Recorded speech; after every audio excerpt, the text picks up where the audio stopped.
মায়ের সহায়তায় মেয়েকে ধর্ষণ, থানায় বাবার অভিযোগ।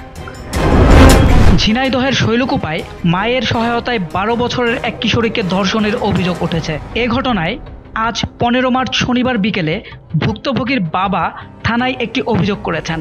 অভিযোগে উল্লেখ করা হয়, ওই কিশোরীর বাবা একজন ব্যবসায়ী। তিনি ব্যবসার কারণে বাড়িতে থাকতে পারেন না। এই সুযোগে স্ত্রী ফরিদা পারভিন তার ১২ বছর বয়সী কন্যাকে ভগবাননগর গ্রামের রবির ছেলে শরীফুল ইসলাম শরীফ ও কৃষ্ণকুমার মণ্ডলের ছেলে সন্ন্যাসী মণ্ডলের কাছে ইচ্ছার বিরুদ্ধে পাঠিয়ে দিতেন।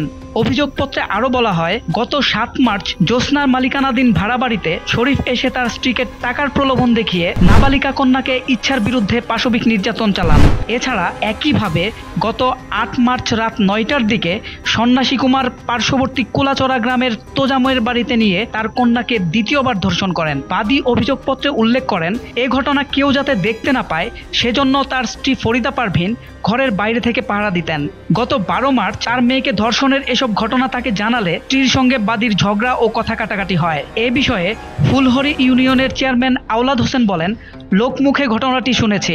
অভিযুক্ত শরীফুল ইসলাম শরীফ ৫ আগস্ট পর্যন্ত আওয়ামী লীগের রাজনীতির সঙ্গে জড়িত ছিলেন। বর্তমানে তিনি বিএনপির জাতীয়তাবাদী মৎস্যদল ফুলহরি ইউনিয়ন শাখার সাধারণ সম্পাদকের দায়িত্ব পালন করছেন। এ ব্যাপারে থানার ওসি মাসুম খান বলেন, বিষয়টি একটু জটিল মনে হচ্ছে, তারপরও আমরা অভিযোগ গ্রহণ করেছি।